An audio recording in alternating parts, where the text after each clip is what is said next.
Assalamualaikum warahmatullahi wabarakatuh.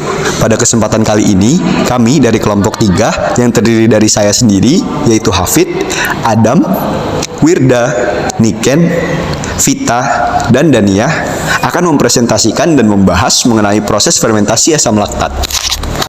Respirasi adalah reaksi katabolisme, yaitu proses untuk menghasilkan energi dari pemecahan molekul kompleks. Respirasi yang kita kenal sebagai proses bernapas adalah reaksi katabolisme yang memerlukan oksigen.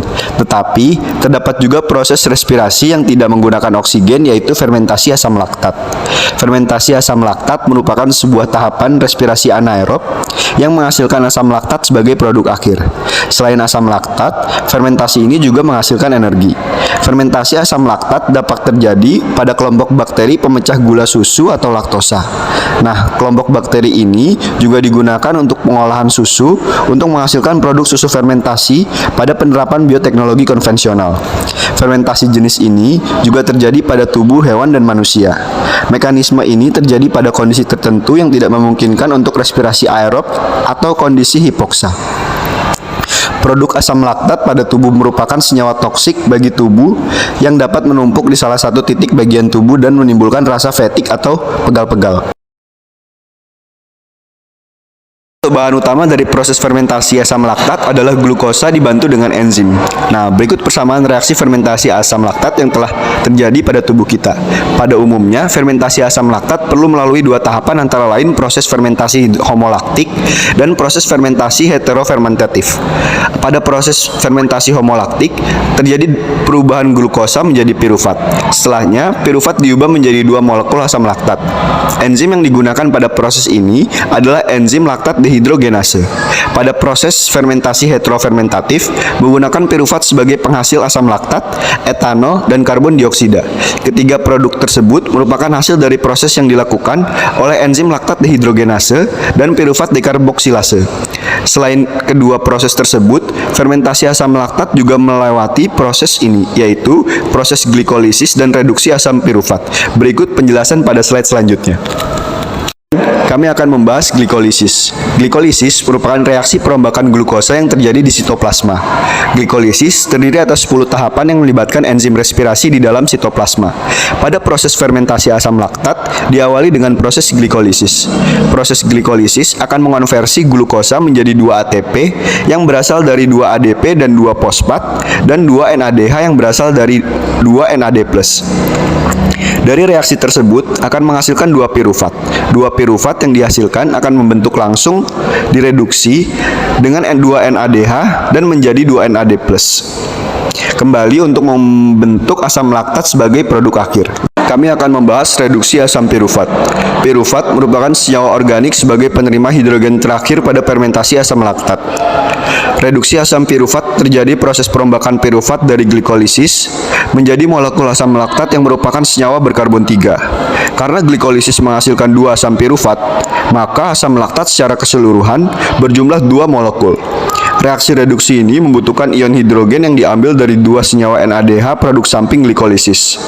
Hasil akhir dari tahapan fermentasi asam laktat lainnya adalah 2 molekul NAD+. Pada fermentasi asam laktat yang dilakukan oleh bakteri dan jamur, asam laktat mengalami ionisasi membentuk laktat. Pada fermentasi ini, pirufat tidak dikarboksilasi terlebih dahulu menjadi asetaldehida, melainkan langsung direduksi oleh NADH menjadi asam laktat.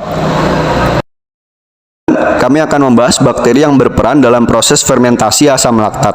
Bakteri asam laktat atau BAL adalah suatu kelompok bakteri gram positif yang tidak menghasilkan spora, berbentuk bulat atau batang yang memproduksi asam laktat sebagai produk akhir metabolik utama selama fermentasi karbohidrat.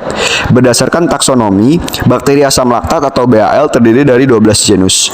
Genus yang terlibat dalam pangan Lactococcus, Streptococcus, Leuconostoc, bakteri Lactobacillus, dan bakteri Pediococcus.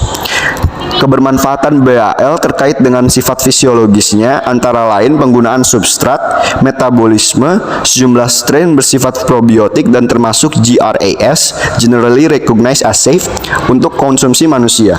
Kami akan membahas proses fermentasi asam laktat yang terjadi di tubuh manusia. Fermentasi asam laktat dapat terjadi pada sel manusia, tepatnya di daerah otot. Contoh yang terjadi pada saat kita menggerakkan tangan untuk meraih benda, pada pergerakan tersebut akan menghasilkan energi sehingga kita bisa mengambil benda tersebut. Tanpa kita sadari, proses tersebut juga menghasilkan asam laktat yang terkumpul di otot. Peristiwa fermentasi terjadi apabila kita kekurangan oksigen atau hipoksia, sementara energi yang perlu dihasilkan cukup banyak. Energi yang terbentuk dari proses fermentasi asam laktat sebanyak 2 ATP dan menghasilkan lebih cepat dibandingkan dengan respirasi aerob yang melewati fosforilasi oksidatif. Asam laktat yang menumpuk di otot akan menyebabkan tubuh terasa pegal, kaku, bahkan kram. Jika kita terlalu banyak melakukan aktivitas yang menggunakan banyak energi, otomatis badan kita akan terasa pegal.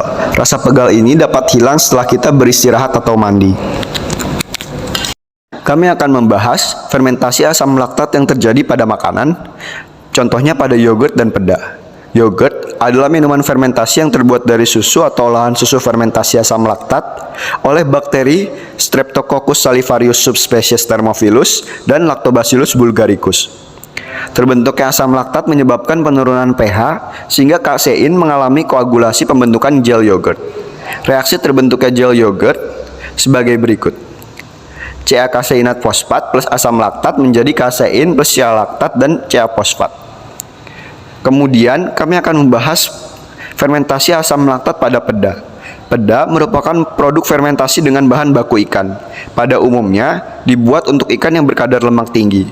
Jenis ikan yang dapat diolah menjadi ikan peda antara lain ikan kembung, ikan layang, ikan selar, ikan mas, ikan tawes, dan mujair. Mikroorganisme yang berperan dalam asam laktat ditemukan pada peda adalah Lactobacillus plantarum, Lactobacillus curvatus, Lactobacillus murinus, dan Streptococcus thermophilus.